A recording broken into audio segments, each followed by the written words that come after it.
History books will tell you that the Duke of Greyston was a cold, heartless man who cared for nothing but his vast fortune.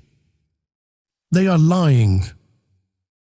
The truth was buried in a private diary found in a dusty attic in Devonshire just 3 years ago. It reveals that the most scandalous marriage of 1834 didn't start with a ballroom dance or a polite introduction. It started at 2:00 a.m. in a drafty corridor with a penniless orphan girl banging on a duke's bedroom door. She was wearing nothing but thin muslin, dripping wet, and screaming about murder. Everyone thought she was insane. He thought she was the most magnificent thing he'd ever seen. This is the untold story of Cecilia Holloway and the night that changed everything. October 14, 1834, Blackwood Hall, Devonshire. The rain against the windowpane didn't tap, it slashed. It was the kind of storm that stripped the leaves from the oaks and made the old stones of Blackwood Hall groan like dying men. Cecilia Holloway adjusted the heavy silver candelabra in her hand, her knuckles white. At 22, she was technically a guest at Blackwood, but in reality, she was a glorious inconvenience. As the poor cousin of the formidable Lady Beatrice Sterling, Cecilia was expected to be invisible, to mend lace, play the pianoforte when the conversation lulled, and disappear before the brandy was poured. Tonight she had failed at disappearing. She had returned to the library to retrieve Lady Beatrice's forgotten shawl. The room was supposed to be empty. It was. The heavy oak door was ajar, spilling a sliver of firelight into the hallway. Cecilia had frozen, the shawl clutched to her chest when she heard the voice. It was Silas Thorne, Lady Beatrice's son and the heir presumptive to the earldom. Silas was handsome in a sleek, predatory way, the kind of man who smiled with his mouth but never his eyes. He refuses to sell the northern mine, mother, Silas hissed. Arthur is stubborn as a mule and twice as useless. If he doesn't sign the deed by the hunt tomorrow, we lose the investor. Arthur is the Duke of Greyston, Silas. Lady Beatrice's voice was sharp, like cracking glass. He does not need to sell. He has more money than God. He won't have it for long if he's dead. The air left Cecilia's lungs. She pressed herself flat against the cold stone wall, the candle flame trembling violently. "Don't be crude," Beatrice snapped, though she didn't sound horrified, merely annoyed. "You know the plans. The saddle girth on his stallion, obsidian. It's already been weakened. When he takes the jump at Miller's Creek tomorrow, well, it's a tragic accident. A broken neck for a broken man's. And you, my dear Silas, will step in to manage the estate during the chaos." Cecilia's heart hammered against her ribs like a trapped bird. Arthur Pennyworth, the Duke of Greyston. He was a terrifying figure to the local gentry. He was 6'2" of brooding silence, scarred from a duel in his youth, and possessing a gaze that could curdle milk. He had arrived at Blackwood 3 days ago for the autumn hunt, and in that time he had spoken perhaps 10 words to Cecilia. Most of them were "excuse me" or "pass the salt." He was arrogant. He was rude. He looked at everyone as if they were insects under a boot. And he was going to die tomorrow morning. Are you sure the groom kept his mouth shut? Silas asked. Paid off and on a ship to the Americas, Beatrice replied. Go to bed, Silas. Tomorrow we mourn a tragedy. Footsteps approached the door. Panic, cold and sharp, flooded Cecilia's veins. If they found her here, hearing this, she wouldn't just be thrown out, she would be silenced. She blew out her candle. Plunged into darkness, she hitched up her skirts and sprinted down the servants' corridor, her velvet slippers making no sound on the worn runner. She didn't stop until she reached the safety of her small, drafty room in the attic wing. She slammed the door and leaned against it, gasping for air. The room was freezing. The fire had died hours ago. She began to pace, her hands shaking uncontrollably. I have to tell someone. The magistrate. No, Silas owns the magistrate. The vicar. He's Lady Beatrice's brother. She looked at the clock on the mantelpiece. It was just past 2 in the morning. The hunt started at dawn. There was no time to send a letter, no time to find help. She had to tell him. But how? A gently bred lady could not simply walk into a duke's bedchamber in the middle of the night. It was social suicide. If she were caught, her reputation would be shredded.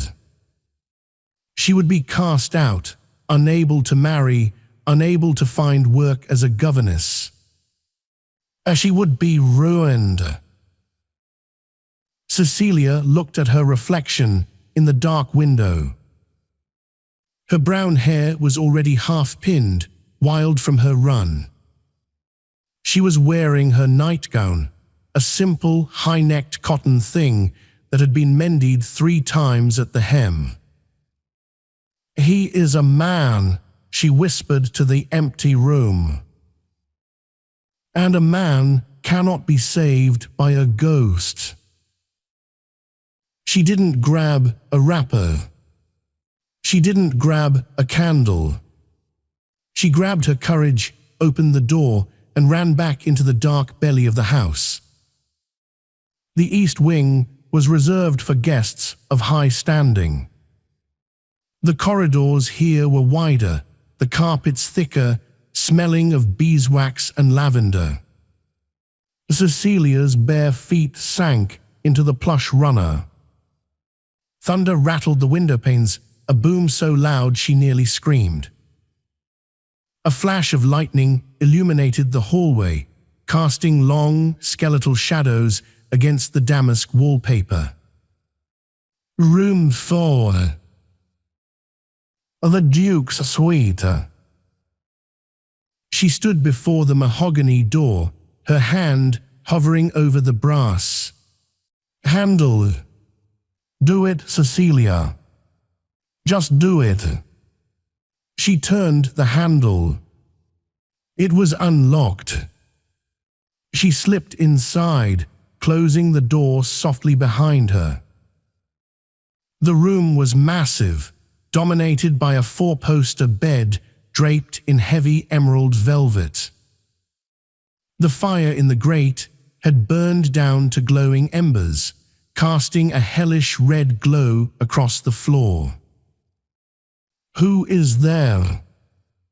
The voice was low, gravelly, and instantly awake. Cecilia froze. Your Grace. If this is another one of Lady Beatrice's attempts to slide a maid into my bed to entrap me, you can get out, the voice growled. I keep a pistol on the nightstand, and I am in a foul mood."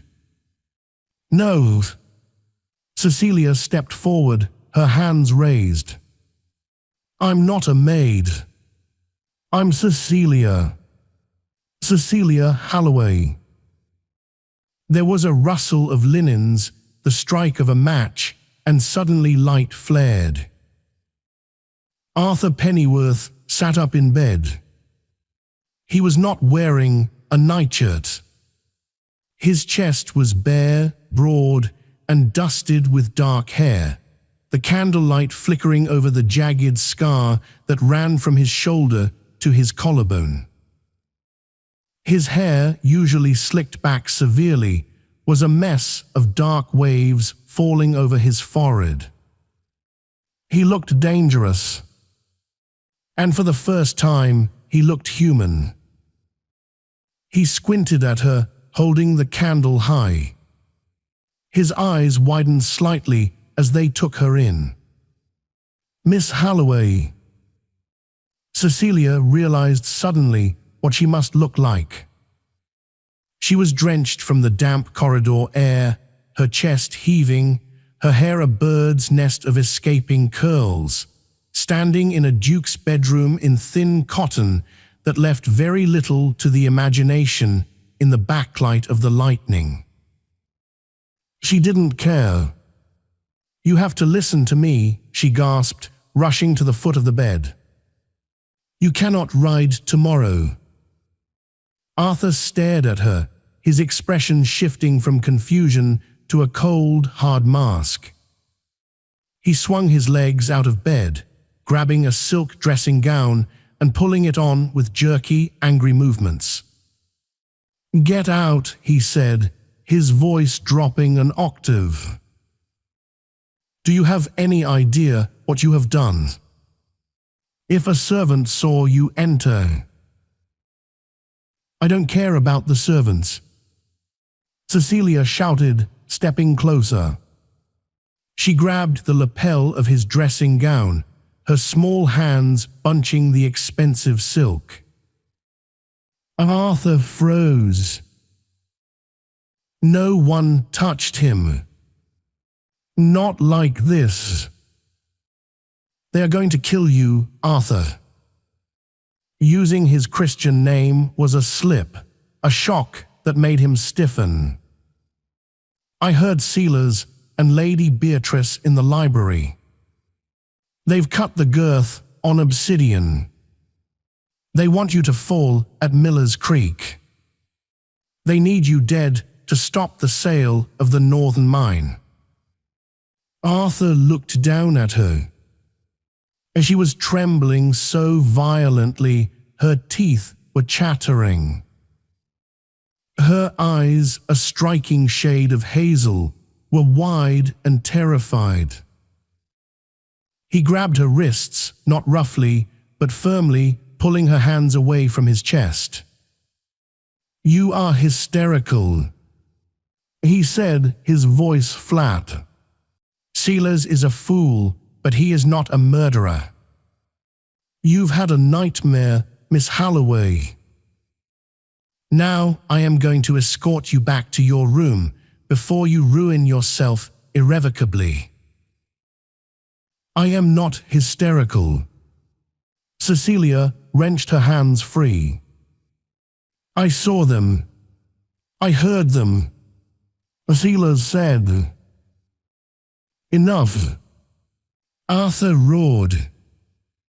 The sound filled the room, silencing the thunder outside. He walked to the door and opened it, checking the hallway. "Clear. Go. Now." Cecilia stared at him. Tears of frustration pricked her eyes. He was too arrogant to listen. He was going to die, and he was treating her like a naughty child. "Fine," she spat, backing away. "Ride the horse. Break your neck. Leaving me an orphan was bad enough, but I see now that God is simply pruning the family tree of its most stubborn branches. She turned to leave, her dignity in tatters. "Wait!" Arthur's voice stopped her at the threshold. He wasn't looking at her. He was looking at the floor where she had been standing. A small puddle of water had formed from her hem. "You ran here, in the dark, through the servant's wing." "Yes." "Why?" He turned to look at her. His eyes were searching her face, looking for the lie, the deceit he expected from everyone in high society. "Why risk your reputation for me? I have been nothing but cold to you." Cecilia lifted her chin. She looked wild, disheveled, and entirely beautiful. "Because," she said, her voice steady now, "I know what it is to be unwanted in a house full of people. I wouldn't wish death on anyone. Not even you." Arthur stared at her for a long moment. The silence stretched, thick and heavy. "Stay here," he commanded. "What?" "Stay here." He grabbed the handle of the door. "Lock it behind me. Open it for no one but me." "Where are you going?" "To the stables," Arthur said, his eyes flashing with a terrifying coldness. "To check the girth on obsidian." He stepped out into the hallway, leaving Cecilia alone in the Duke's bedroom, the scent of his sandalwood soap surrounding her, her heart pounding a frantic rhythm against her ribs. She sank onto the velvet chaise lounge at the foot of his bed and buried her face in her hands. She had saved his life, or she had just destroyed her own. The minutes dragged like hours. Cecilia sat on the edge of the chaise, shivering despite the warmth of the room. Every creak of the floorboards sounded like an accusation. Nearly 30 minutes passed before the handle turned.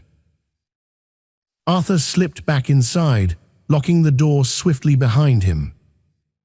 He was soaked to the bone.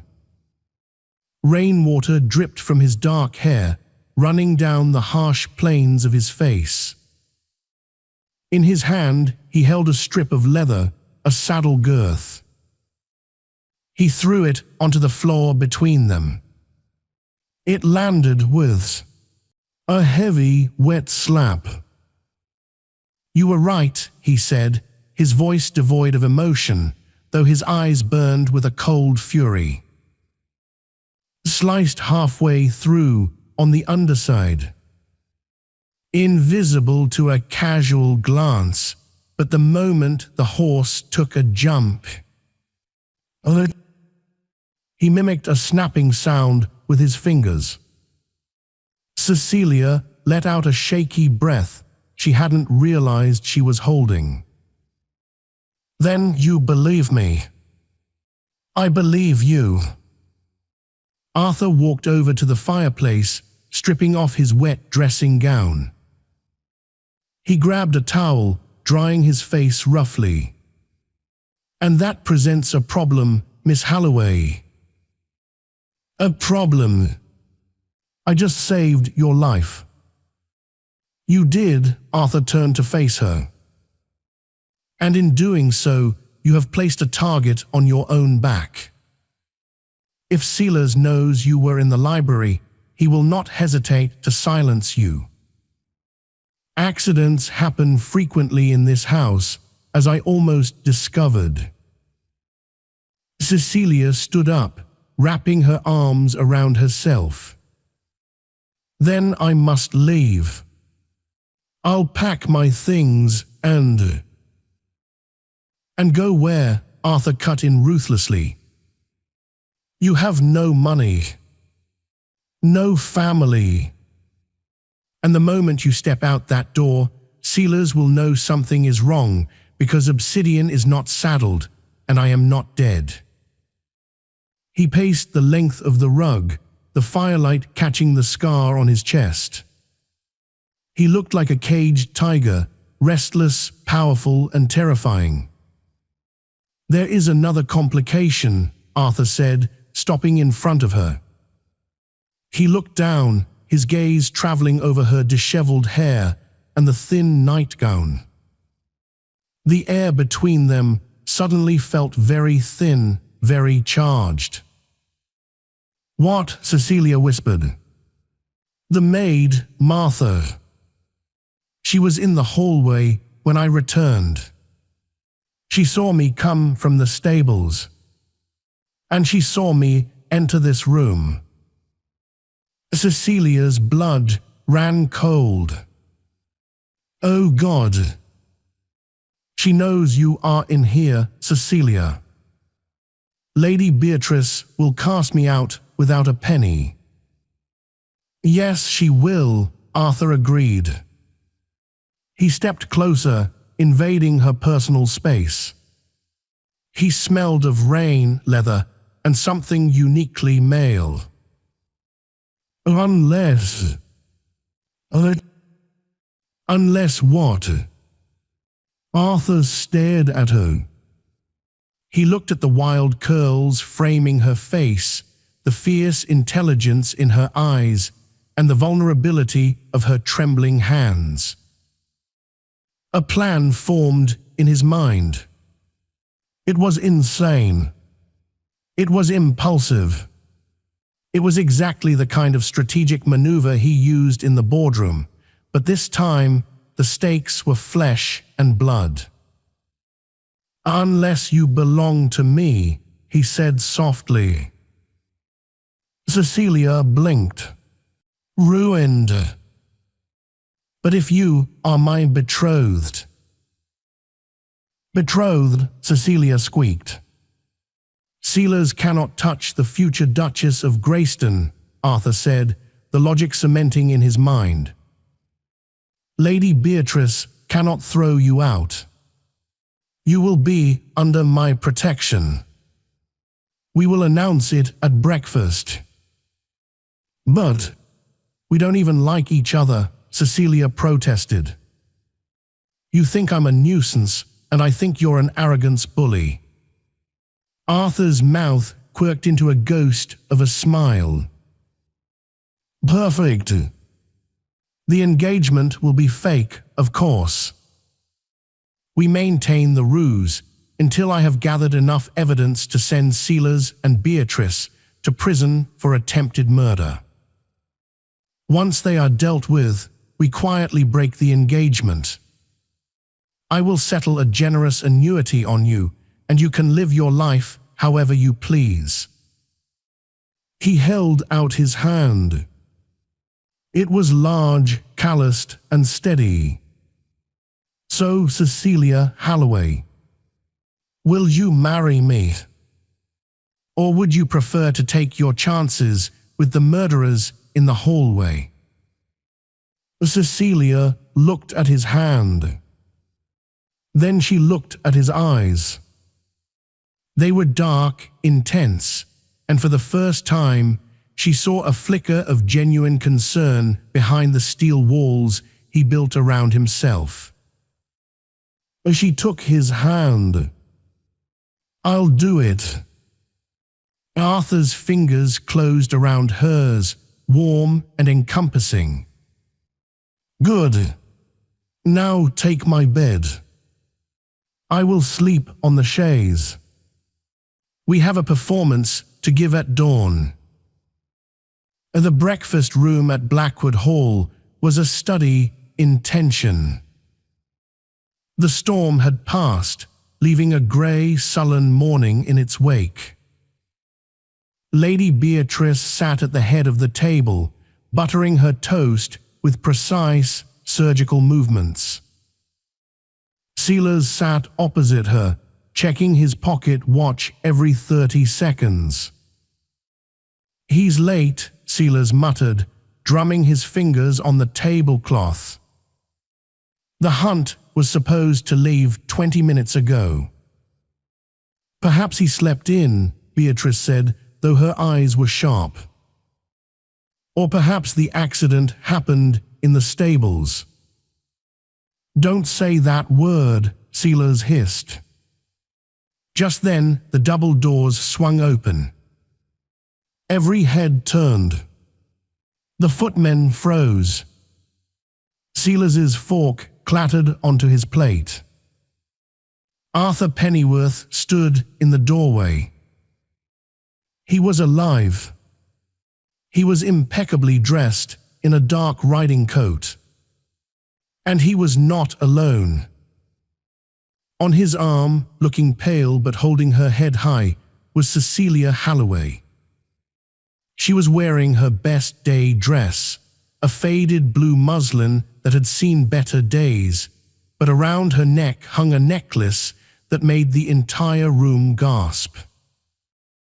It was the Greyston Emerald, a massive, teardrop-shaped stone surrounded by diamonds, a family heirloom worth more than Blackwood Hall itself. Arthur had pulled it from his travel case this morning and fastened it around her neck with hands that lingered a little too long on her skin. "Good morning," Arthur said, his voice booming through the silent room. He sounded cheerful. It was unnerving. "Arthur," Lady Beatrice stood up, her face draining of color. We expected you at the stables." "Change of plans, Beatrice," Arthur said, guiding Cecilia into the room. He pulled out a chair for her, right next to his own. "I found myself distracted this morning." Silas narrowed his eyes, his gaze darting between Arthur and Cecilia. "Distracted by the poor relation." Arthur turned his gaze on Silas. The temperature in the room seemed to drop 10 degrees. "Careful, Silas. You are speaking of my future wife." The silence that followed was absolute. A pin dropping would have sounded like a cannon blast. "Wife," Beatrice choked out. "Are you and Cecilia?" "We have been conducting a private courtship," Arthur lied smoothly, resting his hand possessively on Cecilia's shoulder. "Last night, I finally persuaded her to accept me. We celebrated late into the evening." Cecilia felt a blush heat her cheeks that she didn't have to fake. The implication was clear. Everyone knew she had been in his room. Arthur was turning the scandal into a romance. "That's impossible," Silas stood up, his face twisting into a snarl. "She's a nobody. She has nothing." "She has me," Arthur said softly. "And that is all she requires." He looked down at Cecilia. "Isn't that right, my love?" Cecilia looked up at him. For a moment, she forgot the audience. She forgot the murder plot. She just saw the man who had stood between her and the wolves. "Yes, Arthur," she said, and her voice was steady. "This is preposterous," Beatrice shrieked, losing her composure. "You cannot marry her. She is beneath you." "And you are boring me," Arthur dismissed her, turning to the footman. Coffee. Black. And bring my fiancée some strawberries. She loves them. He didn't know if she liked strawberries. But the intimacy of the command, the way he claimed to know her desires, made Silas sit back down, defeated.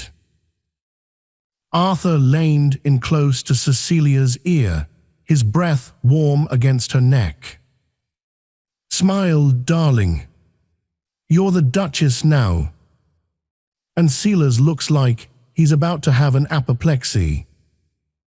Cecilia smiled. It was a sharp, dangerous smile. She reached out and took a strawberry, biting into it while looking Silas dead in the eye. It is a lovely morning, isn't it, cousin? She asked. Silas gripped his knife so hard his knuckles turned white. The game had changed. The mouse had found a lion, and the lion was hungry. The announcement bought them safety, but it also bought them scrutiny. For the next 3 days, Arthur and Cecilia were inseparable. They had to be. Lady Beatrice watched them like a hawk, looking for any crack in their facade. On the afternoon of the 3rd day, Arthur led Cecilia to the conservatory, the glass house. It was a humid, jungle-like escape from the dreary English autumn, filled with ferns and orchids. Arthur checked the door to ensure they were alone, then let out a long breath, his shoulders slumping slightly. You are a terrifyingly good actress, Cecilia, he said, loosening his cravat. Cecilia was examining a rare tiger lily. I have spent my life pretending to be invisible, Your Grace. Pretending to be in love is simply a variation of the art. Arthur, he corrected her. If you call me Your Grace in front of the servants, the game is up. Arthur, she tested the name. It felt heavy on her tongue. How much longer must we do this? Silas is watching me. Yesterday, I found my jewelry box upturned. He is looking for something. He is looking for proof that we are frauds, Arthur said grimly. He walked over to her, his boots crunching on the gravel path. Or he is looking for an opportunity to hurt you to get to me. He reached out, tucking a loose strand of hair behind her ear. His fingers brushed her cheek, sending a jolt of electricity through her. Cecilia froze. They were alone. There was no one to perform for. Why did you do that? She whispered. Arthur pulled his hand back as if burned. Practice. We must be convincing. There is no one here, Arthur. Arthur looked at her. Really looked at her. In the last 3 days, he had learned that she had a dry wit, that she read philosophy when she thought no one was looking, and that she had a laugh that made his chest ache in a way he couldn't identify. Silas is getting desperate. Arthur changed the subject abruptly, his voice hardening. I sent a rider to London to bring the magistrate, but the storm has washed out the bridge at the crossing. We are trapped here for at least another 2 days. 2 days, Cecilia murmured. A lot can happen in 2 days. I won't let anything happen to you. You can't be everywhere, Arthur. Then I will keep you where I am. He stepped closer, boxing her in against the potting table. It wasn't threatening, it was protective. But the proximity was overwhelming. She could see the flecks of gold in his dark eyes. "Cecilia," he said, his voice rough. "There is something else." "Yes, my aunt, Lady Beatrice. She has arranged a ball for tomorrow night. An engagement ball. She claims it is to celebrate us, but I know her. She is planning a public humiliation. Or worse. Let her try," Cecilia said, her chin lifting defiantly. "I am not the same girl who hid in the library." Arthur stared at her. "No, you are not." Impulsively, he took her face in his hands. He kissed her. It wasn't a chaste, polite peck. It was hungry. It was the release of 3 days of high-stakes tension. His mouth captured hers, firm and demanding, and Cecilia didn't pull away. She melted into him, her hands clutching the lapels of his coat, opening to him. For a moment, the world of murder plots and stolen inheritances vanished. There was only the heat of the humid air, the scent of damp earth, and the man who tasted like whiskey and danger. Arthur broke the kiss, breathing hard. He rested his forehead against hers, his eyes closed. That, he rasped, was also practice. Cecilia laughed, a breathless, shaky sound. "If you say so, Arthur." A shadow moved outside the glass pane. Arthur's head snapped up. He pushed Cecilia behind him, his hand going to the knife he now kept concealed in his belt. Sealers was standing outside the glass, watching them. He wasn't smiling. He just raised a hand in a mock salute and walked away into the mist. "He saw us," Cecilia whispered. "Good," Arthur said, though his heart was hammering a warning rhythm against his ribs. "Let him think we are distracted by passion. It will make him careless." But Arthur knew the truth. He was distracted. And that was the most dangerous thing of all. October 18, 1834, the Grand Ballroom, Blackwood Halls. The Grand Ballroom of Blackwood Hall had been transformed into a gilded cage. 2,000 beeswax candles burned in the crystal chandeliers, casting a brilliant, unforgiving light over the assembly. The air was thick with the scent of hothouse flowers, expensive French perfume, and the underlying metallic tang of judgment. At the top of the sweeping mahogany staircase, Cecilia Halloway hesitated. Her hand, gloved in white kidskin, gripped the banister so tightly she feared the wood might crack. She wore the armor Arthur had provided, a gown of emerald silk that shimmered like liquid jewel tone in the candlelight. It was cut in the latest fashion, exposing the creamy slope of her shoulders, but the true statement lay at her throat. The Greyston emerald, a fist-sized tier of green fire surrounded by diamonds, rested against her skin, heavy and cold. It was a declaration of ownership. It was a target. "Breathe," Arthur's voice was a low rumble at her ear. He stood beside her, resplendent in formal evening wear, a stark contrast of black wool and white linen. He looked every inch the Duke, powerful, untouchable, and utterly terrifying. "They are merely peacocks, Cecilia. Noisy, colorful, and entirely harmless." "They don't look harmless," she whispered, looking down at the sea of upturned faces. "They look like sharks waiting for blood."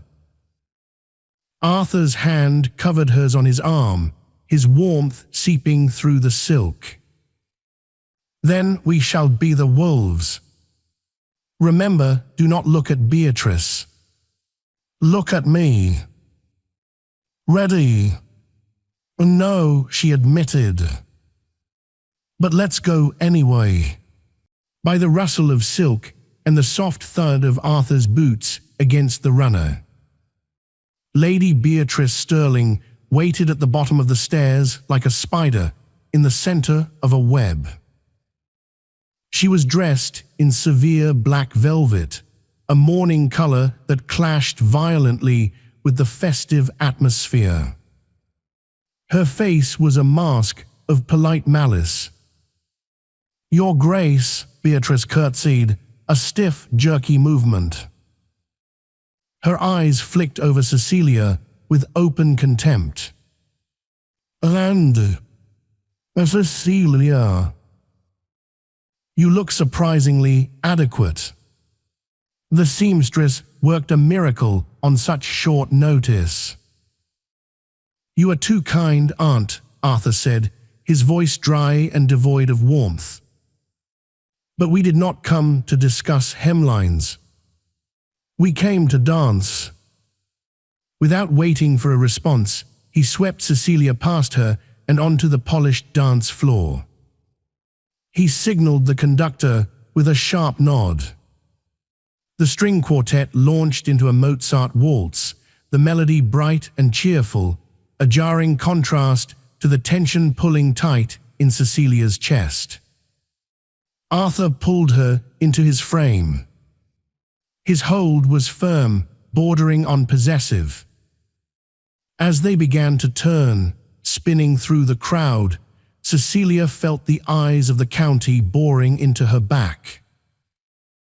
"Do you see him?" she murmured, scanning the blur of faces for sealers. "No," Arthur frowned, his gaze darting toward the shadowed alcoves and the gallery above. "That is what worries me. Sealers is a man who craves attention. His absence is loud. Maybe he left." "He hasn't left," Arthur said grimly. "He is waiting." They spun past a marble pillar. The heat in the room was stifling. Arthur's grip on her waist tightened. They were a team now, moving in perfect synchronization, bound by the secret that could destroy them both. For a fleeting moment, Cecilia allowed herself to get lost in the rhythm, to pretend that this was real, that she was just a woman dancing with the man she loved, safe from plots and poisons. Then the music died. It wasn't a natural end. A bow screeched across strings as the musicians stopped abruptly. The silence that rushed back into the room was heavy, suffocating. Arthur and Cecilia froze in the center of the floor. Lady Beatrice was standing in the middle of the ballroom, her hands raised. The crowd parted around her like the Red Sea. "Ladies and gentlemen," Beatrice's voice rang out, shrill and triumphant. "I must beg your forgiveness for this interruption. But I cannot, in good conscience, allow this charade to continue a moment longer." "Here we go," Arthur muttered, shifting his stance to shield Cecilia slightly with his body. "What is the meaning of this, Lady Beatrice?" The local magistrate, a portly man named Sir Thomas, stepped forward looking confused. "The meaning, Sir Thomas, is that we have a criminal in our midst," Beatrice announced. She turned slowly, extending a trembling finger to point directly at Cecilia. "That girl. My charity case of a niece. She has seduced the Duke, befuddled his mind with her wicked wiles, and ensnared him into a false engagement." "Beatrice, be silent," Arthur warned. His voice wasn't loud, but it carried the weight of a thunderclap. "You are embarrassing yourself. I am saving you." Beatrice shrieked, her composure shattering. "She is not just a gold digger, Arthur. She is a murderess. She plans to poison you and steal the Greyston fortune. And tonight I have proof." A collective gasp swept through the room. Fans fluttered wildly. "Proof?" the magistrate asked. "Sealers," Beatrice yelled. "Bring him in." The side doors of the ballroom burst open. Sealers Thorne marched in, his face flushed with excitement. He was dragging a terrified, disheveled man by the collar, Mr. Potts, the village apothecary. Sealers shoved the man toward the magistrate. The apothecary stumbled, nearly falling at Cecilia's feet. "Tell them," Sealers commanded, his eyes gleaming with madness. "Tell them what she bought." Mr. Potts refused to look at Cecilia. He wrung his hat in his hands, sweating profusely. "Oh, she came to my shop 2 days ago. Miss Holloway did." "And what did she purchase?" Sealers prodded. "Arsenic," the apothecary stammered. "A large vial. She said it was for rats in the attic. But then she asked me. She asked how much it would take to kill a large man." The room erupted. Shouts of outrage mixed with cries of horror. "Liar!" Cecilia cried out, the injustice burning in her throat. She stepped forward, her hands shaking. I haven't left the house in 3 days." "You are lying." "We found the vial in her room not an hour ago." Sealers shouted over the crowd, pulling a small glass bottle from his pocket and holding it aloft like a trophy. "Hidden in her jewelry box.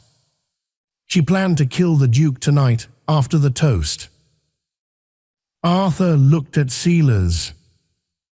Then he looked at the apothecary, who was trembling like a leaf. Finally, he turned to Cecilia. His face was unreadable, a mask of stone. The room held its breath. The Duke was the judge, and the verdict was imminent. "Is this true, Cecilia?" Arthur asked softly. Cecilia looked up at him, tears of rage pricking her eyes. "No," she said, her voice steady despite the chaos. "You know it isn't. You know who they are, Arthur's." Arthur stared at her for a heartbeat longer. Then he turned back to Sealers. Slowly, deliberately, he unbuttoned his dress coat. "You are right, Sealers," Arthur said, his voice projecting to the rafters. "There is a poisoner in this room. And a liar. And a failed assassin." Sealers smiled, a predatory grin. "I knew you would see reason, Arthur. She has played us all." Heavy thuds on the ballroom floor. They were burly, armed with truncheons, and wearing the black and gold livery of the Greyston Private Guard. At the same moment, the main double doors swung open again. A man walked in. He was limping, holding a travel bag and looking very much alive. It was John, the stable groom. The man Lady Beatrice had claimed was halfway to the Americas. Lady Beatrice's face went the color of curdled milk. She grabbed the back of a chair to support herself. "You paid him to cut the girth," Arthur announced, stepping toward his aunt. "You paid him £50 to ensure Obsidian fell at Miller's Creek and broke my neck. My men intercepted him at the docks in Liverpool before he could board the ship." This is preposterous," Sealers stammered, backing away as the crowd turned their eyes on him. "The man is lying. It's a conspiracy."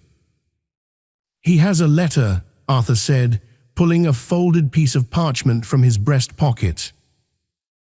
He snapped it open. "Signed by you, Sealers," instructing him on exactly how to cut the leathers so it would look like wear and tear. The silence in the ballroom was deafening. The magistrate's face hardened. He signaled to the constables standing at the perimeter. "Seize them. Both of them." "No!"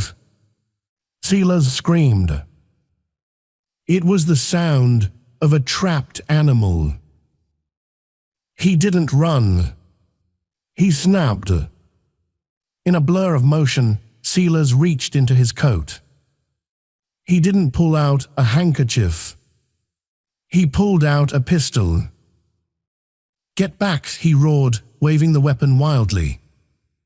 The crowd screamed and scrambled back, overturning chairs and spilling wine. Sealers' eyes were wild, darting around the room before locking onto the one person he blamed for everything. The interloper. The girl who had ruined his inheritance. "If I can't have the title," Sealers snarled, raising the pistol, "you won't have the prize." He wasn't aiming at Arthur. He was aiming at Cecilia. The time seemed to warp. Cecilia saw the black bore of the pistol. She saw the flash of the flintlock. As she couldn't move. Her feet were laid. She closed her eyes, waiting for the end. But the impact never came. Instead, a wall of black silk and heat slammed into her. Arthur threw himself in front of her. Crack. The gunshot was deafening in the enclosed space. The smell of sulfur filled the air instantly. Arthur jerked violently, a guttural grunt escaping his lips. But he didn't fall. Fueled by adrenaline and a primal protective fury, he roared. He launched himself across the few feet separating them, tackling Sealers to the ground before the man could recock the weapon. His fist connected with Sealers' jaw, once, twice. A sickening crunch echoed through the silent room. "Arthur," Cecilia screamed, dropping to her knees. Guards swarmed the pile, dragging a bloodied and unconscious Sealers away. Lady Beatrice was weeping hysterically, being led out in handcuffs by the magistrate, her dignity in tatters. But Cecilia saw none of it. She only saw Arthur. He was standing, swaying slightly like a great oak in a storm. He turned to look at her. His hand was pressed to his left shoulder. Dark, hot blood was seeping between his fingers, staining the pristine white of his shirt and ruining the silk of his coat. "Arthur," she gasped, reaching for him. Her hands were instantly coated in his blood. "I'm fine," he gritted out, his face pale, sweat beading on his forehead. It grazed the shoulder. Nothing vital. "You were shot," she cried, her voice rising in panic. "You jumped in front of a gun." "I told you," Arthur gave her a weak, lopsided smile, a smile that broke her heart into 1,000 pieces. "I keep you where I am. I protect what is mine." His eyes rolled back. The Duke of Greyston, the Iron Man of Devonshire whom everyone feared, crumpled. Cecilia caught him as he fell, screaming for a doctor as the ballroom faded into chaos around them. November 2, 1834, the Duke's bedchamber, Blackwood Hall. The world outside was a tapestry of grey mist and dying leaves, but inside the Duke's bedchamber, the air was thick with the scent of wood smoke, dried lavender, and the metallic tang of medicinal poultices. The fire in the grate had burned down to glowing embers, casting long, dancing shadows against the heavy velvet drapes that shut out the world. Arthur Pennyworth, the 9th Duke of Greyston, lay propped against a mountain of pillows. For the first time in 2 weeks, the fog of laudanum had lifted, leaving behind a sharp, throbbing ache in his left shoulder and a terrifying clarity in his mind. He stared at the ceiling, tracing the familiar plaster patterns, before shifting his gaze to the armchair by the hearth. Cecilia was there. She was always there.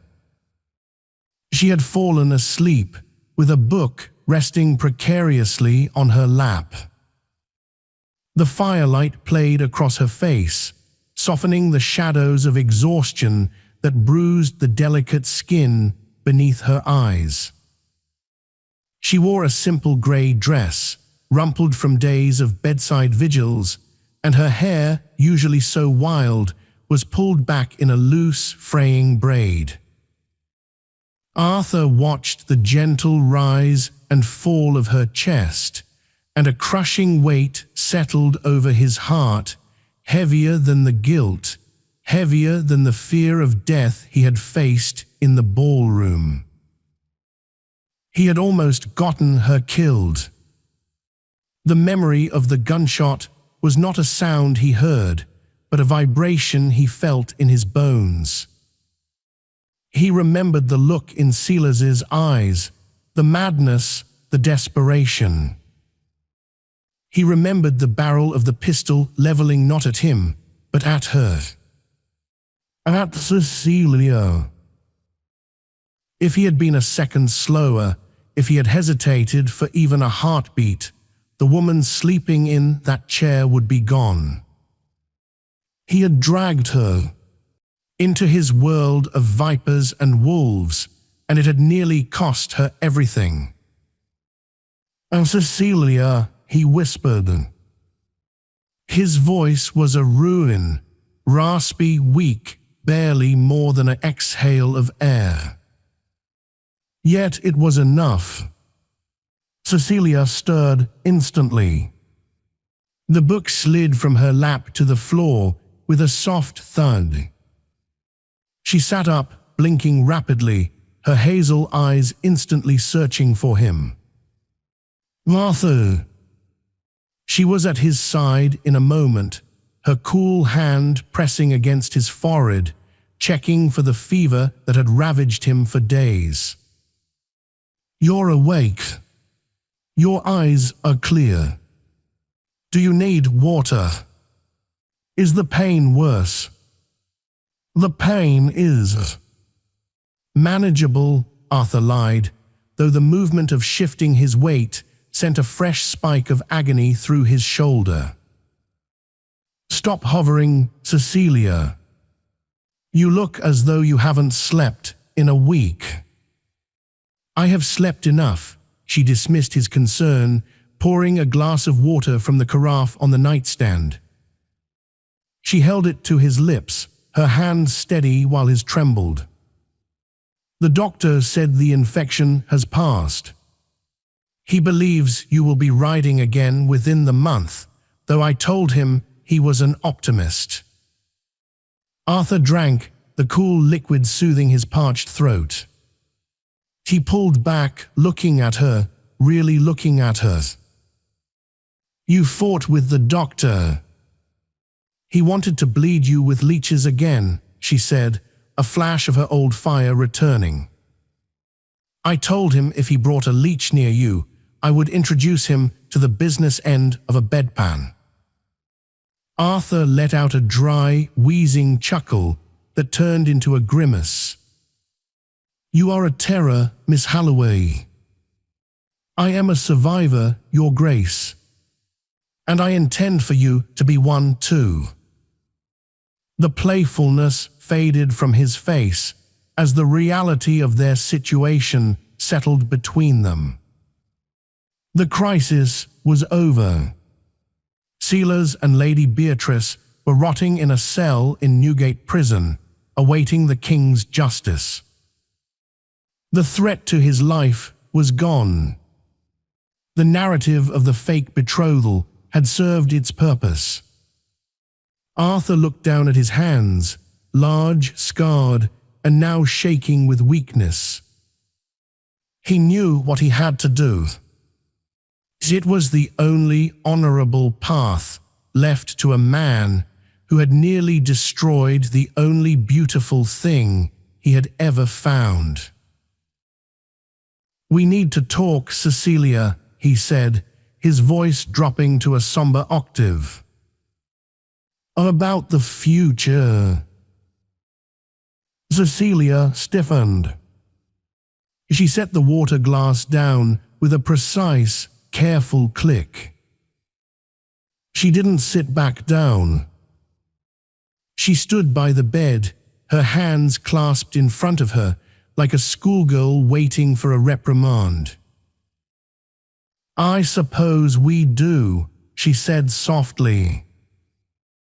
"The engagement," Arthur began, staring at the intricate stitching of the quilt rather than meeting her eyes. "It was a strategic necessity. A shield.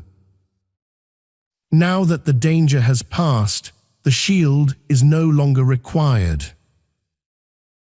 "I see." Her voice was neutral, unreadable. "I have made arrangements," Arthur continued, forcing the words out past the lump in his throat. He needed to sound like the Duke, now cold, efficient, generous. "My solicitors have purchased a townhouse for you in Bath. It is fully furnished, in a respectable district near the pump room. I have also established a trust in your name.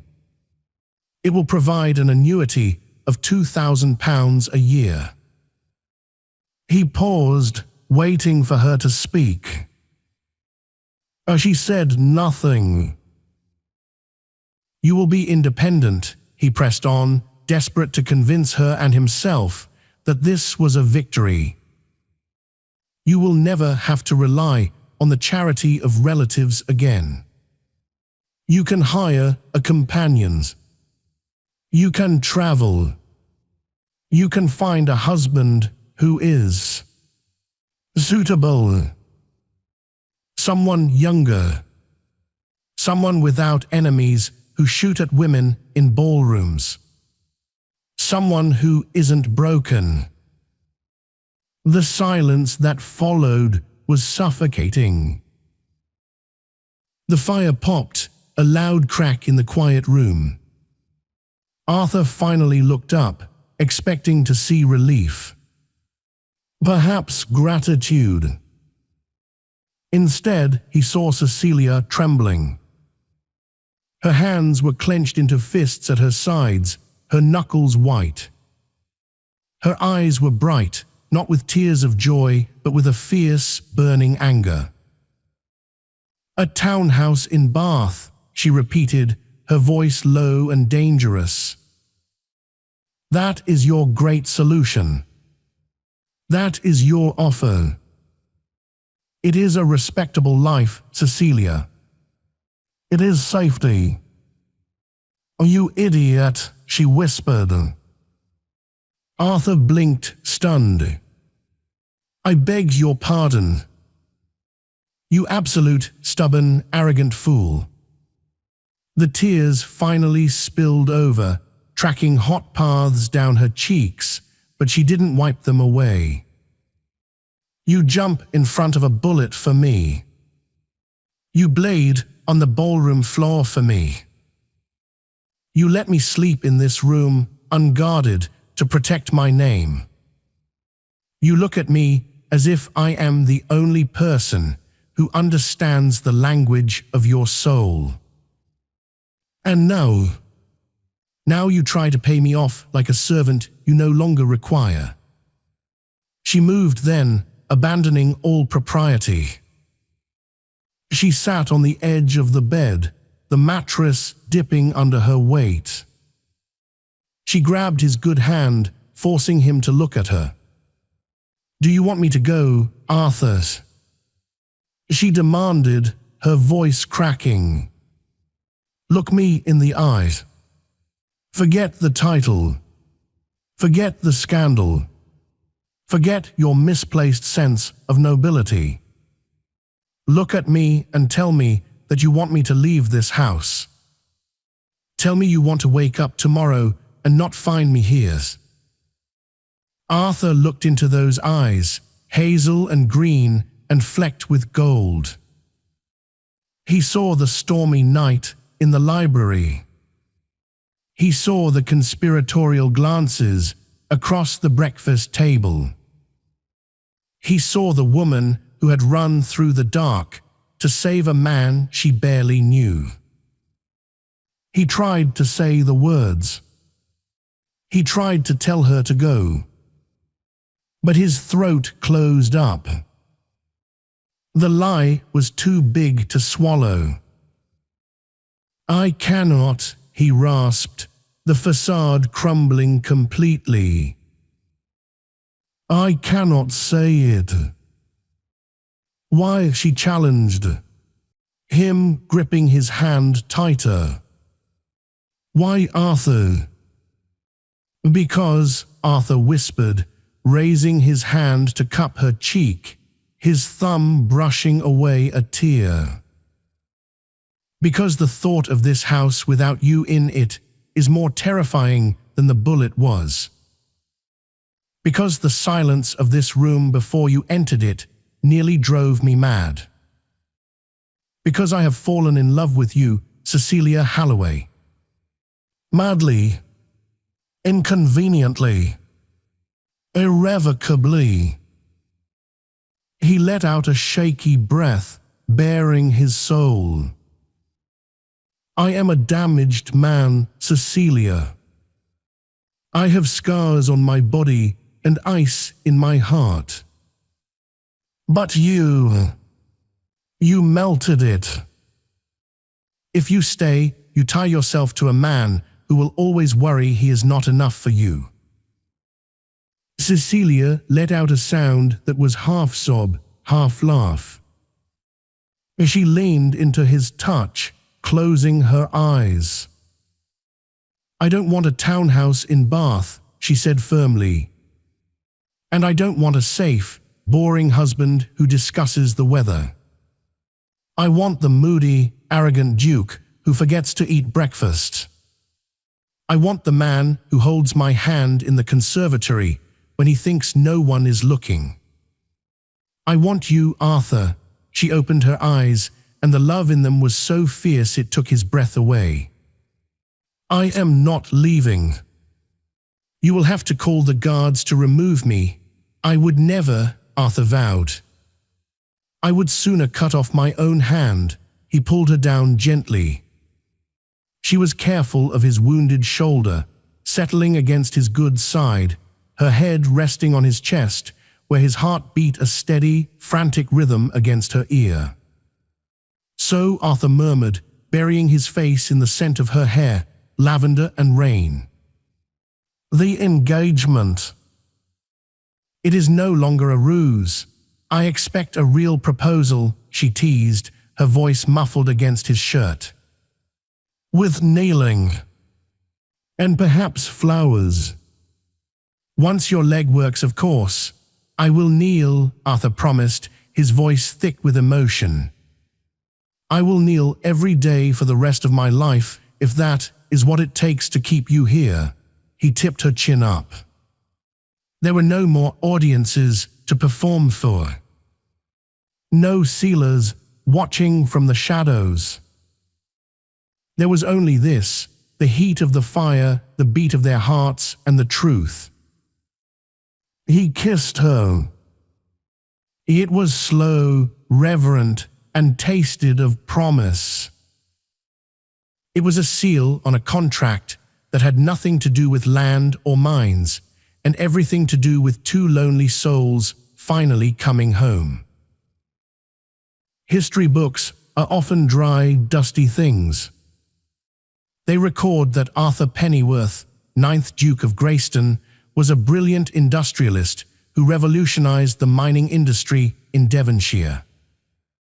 They note that he doubled the family fortune and was a generous patron of the arts.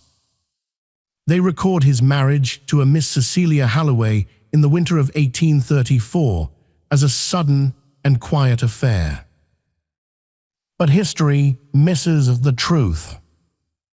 The truth was hidden in a leather-bound diary found in the attic of Blackwood Hall nearly 2 centuries later.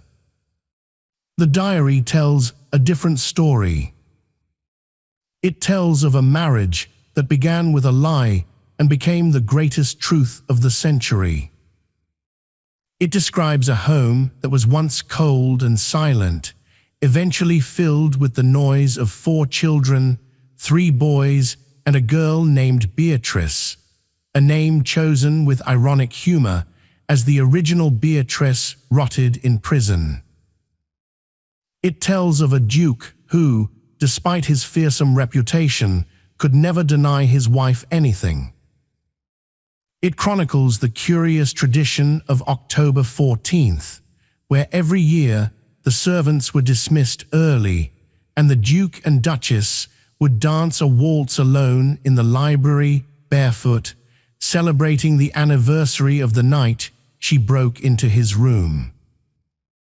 The final entry in the diary, written in a shaky hand 50 years later, reads, "They say he saved me from poverty.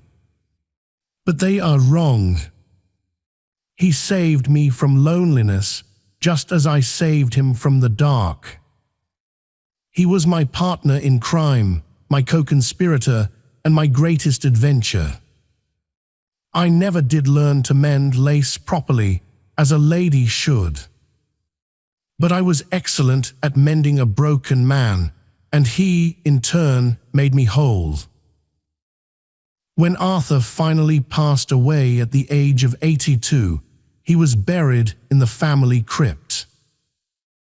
But unlike his ancestors, who were buried with swords or shields, Arthur requested to be buried with a small, withered strawberry stem in his pocket, a reminder of the first breakfast where he claimed her as his own. And so, the scandal of 1834 became the legend of Blackwood Hall. Not a story of murder, but a story of a love that was wild, disheveled, and utterly, perfectly real. And that, my friends, is how a midnight intruder became a duchess. It wasn't a fairy tale. It was messy, dangerous, and started with a lie. But sometimes, the best love stories are the ones you have to fight for.